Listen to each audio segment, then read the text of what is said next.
It is our Eye on Tech. Now, this happened about a week ago, just to remind folks that the Nigerian Senate has passed the second reading of a bill aimed to facilitate the country's transition to electric vehicles and promoting green mobility. The bill was sponsored by Senator Orji Uzor Kalu, which sought to establish a legal framework for electric vehicle adoption, local manufacturing, environmental sustainability, and ultimately economic growth. Presenting the lead debate, Kalu said the legislation would guide Nigeria's gradual shift from petrol and diesel-powered vehicles to cleaner, environmentally friendly alternatives. And part of what the bill calls for is for a foreign country that's selling an electric vehicle to partner with a local one, and also to make sure, I think about 30% of the components are sourced locally. The practicality of that, of course, is another conversation. Meanwhile, Africa's richest man, you can remember this conversation, Aliko Dangote, head, of course, of the Dangote Industries, was a bit mixed, neutral, maybe bearish on the transition, energy transition in Africa. He says it's still about 15 to 20 years away. Our very own Georgina Onuko-Ezenka spoke with him in Saudi Arabia at the Future Investment Summit, Future Investment Initiative in Riyadh. Here's a portion of what he said. In energy, I don't really believe too much in energy transition. It will happen. Okay. But for us in Africa, really, are you saying that we should go and have electric vehicles right now when we have 600 million people that they don't have power, they don't have electricity. So, we have a long way to go. And what people are forgetting when it comes to oil is that from oil, you produce 6,800 over 6,800 items. So when you produce that, it means that, yes, oil, you cannot get rid of oil. It's not just about fueling your vehicles. It's about doing this. This thing that I'm wearing is actually from oil. It's not from cotton. The same thing that applies to you. When you look at most vehicles, you see that 35% of those vehicles, they are all from oil, which is plastic. So we have a long way to go. The transition will happen, but it's not going to happen in the next 15, 20 years. So for us in Africa, we'll continue to grow, we'll continue to develop. When we get to the bridge, we'll see how to cross it. Right. And that might be in the next 20, 30 years. All right, let's have a conversation with Adedayo Odunlami, who's the co-founder and CEO of ZOOMe. It's a company, of course, that is very much in the electric motorcycle space, right? As far as infrastructure and so on and so forth. You're very welcome. Thanks for joining us on the show. Great to be here. Okay, help me out. What exactly does ZOOMe do? Seems to me I messed that up. Okay, so ZOOMe, for right pronunciation, yeah. So ZOOMe is an e-mobility infrastructure company building battery swap stations to drive the adoption of electric 2- and 3-wheeler vehicles. Very simple terms. Think of our business as the fuel stations for electric vehicles. Perfect. The only difference is it's cleaner, it's faster, and it's a lot more efficient. Okay, so you know what? I wish you were interviewing Aliko Dangote there. So because when he said that, I thought it was very interesting when we spoke to him as we were covering that Future Investment Initiative in Riyadh. He's a fossil fuel guy, obviously. He has a refinery. So what would your response to him? Say something controversial. Aliko Dangote is wrong. My industry is growing. Go ahead. Okay, so Alhaji has his perspective, and that's owing to the work that he's doing in that space. But I think what he's just trying to let us see is the scale of work that is required to actually build out the EV infrastructure and ecosystem. And we understand that work, right? But the part where, I think I'm going to disagree a bit is where we say that it's going to take 20 years. I think it has started already. I got into this space roughly around 4 years ago, and the amount of growth that I have seen between 2022 and 2025 has been humongous, right?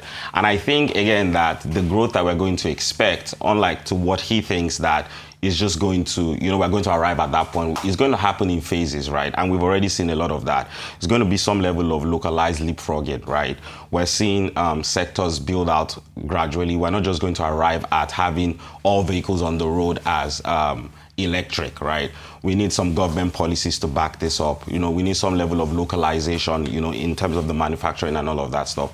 We need the infrastructure to be present. I mean, the power problem is still an issue today. So all of that is required, you know, to actually make this ecosystem viable, commercially bankable, and interesting enough for investors. So that's the work that is going to be done. And I think that work has already begun. In 2022, when we started, there were less than 100 vehicles on the road. Today, we have north of 5,000 vehicles, you know, that are electric, from the two-wheeler space to the, you know, even the 4-5-wheelers that we're seeing, bigger vehicles that we're seeing today. So that's the amount of work that needs to be done. It's happening already, and I don't think it's going to take 20 years. All right. Okay, that's a reasonable pushback from you there. So, well, you see, look, two things can happen at the same time. Even every time we talk about electric mobility in Nigeria, there's no lights. That is always the standard. If there was no light, you wouldn't be getting into business and doing it. And we even, while we were at the, we were in Abuja, and we spoke with another player in that space as well. So look, you talked about what needs to be done. So from the public side, because the transition requires action, right? Yeah. What do you make of the bill that passed the second reading? So for someone in your industry to see that happen. Fantastic. Yeah. It's something we've been waiting for a few years, and we're happy that it's progressing, because let me tell you what that bill does. It does three things for us. First of all, creates some level of standardization for the ecosystem, like standard in terms of what the tariff for chargings would be, what the type of batteries that are being brought into the country would look like. So that standardization is important. It also creates investor confidence, right? You know, we need capital to be able to build infrastructure. Infrastructure is not cheap. You see how much Aliko even just spent trying to build up a refinery and all of that. So it helps investor confidence a lot, and that policy is also going to back huge localization that in turn feeds, you know, things like employment and all of that stuff. So that bill is very important. We're glad that it's finally taking off, and that is what is going to act as a catalyst for this ecosystem. Fantastic. Now, I think out of everything, I think it's the infrastructure. For anyone who wants to, I think whether it's even for commercial purposes or in private purposes, the charging stations. Are you seeing, what's your, and even for your business, how are you seeing the growth in charging stations, because you need them to charge the bikes or cars? So how are you seeing that moving along? Okay, so that's coming pretty well. Again, everywhere globally that you've seen EV thrive, the infrastructure always goes before the deployment of the vehicles. And today, the amount of vehicles that we've even seen on the road today in Lagos is possible because of the investment we made in building out the charging stations, right? Or the battery swap stations. So today we have 10 battery swap stations across the city of Lagos, and we facilitated well over 50,000 battery swaps. So a swap is taking off a depleted battery and replacing it with a fully charged battery. We've done that 50,000 times. So, and in that journey, we've also learned, you know, a few things along the way, especially how to address this power problem it is that you're talking about. In terms of how it is we power those stations today, we have three major sources of power: solar, grid, and LPG. Each station has a hybrid solution that allows us to enjoy almost 98% uptime in terms of powering those stations. So those are some of the things that it is that we've learned. The plan for us over the next 5 years is to roll out roughly around 1,000 stations across Nigeria, serving both the rural and the urban centers across the country. What about I know, okay, fuel subsidies have been removed. That's 2 years ago. Fuel prices are higher now. So if anyone is trying to make the case about the cost of charging an electric vehicle versus paying for fuel, you can lay out the cost. But what about other maintenance costs? Is there still a case to be made that overall, if you own an EV or a motorcycle, you are paying less in maintenance costs compared to a petrol motorcycle? Is that what? 100%. Yeah. So the EVs have less moving parts. There are no engine. You don't have to change engine oils. There are no piston and rings. There are no clutch and fiber and all of those things that make up a typical engine for a petrol vehicle. So the fact that you don't have that already reduces your cost in terms of maintenance. And today, what it is we've seen based on how it is those vehicles have been used in Nigeria, you know, you're saving as much as 27 to 30% in terms of maintenance costs. And that's huge because I will speak from the perspective of the 2- and 3-wheeler users, right?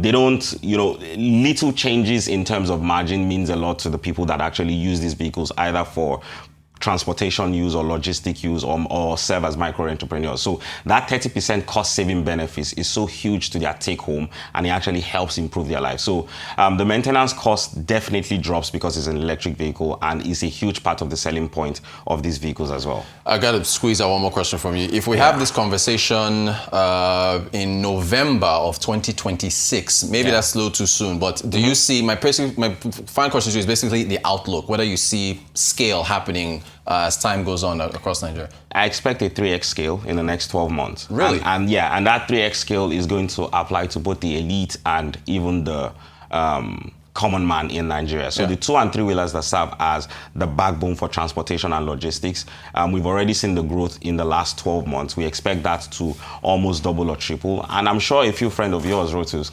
are already buying electric cars. They are. I'm tempted myself to. It's just exactly. So, every now and then I'm seeing a few HNIs talk about, bringing their own electric vehicles and setting up their own charging stations in their home. So all of that is needed to actually drive the adoption of electric vehicles in Nigeria. And the most important thing today is that policy that was passed. Yeah.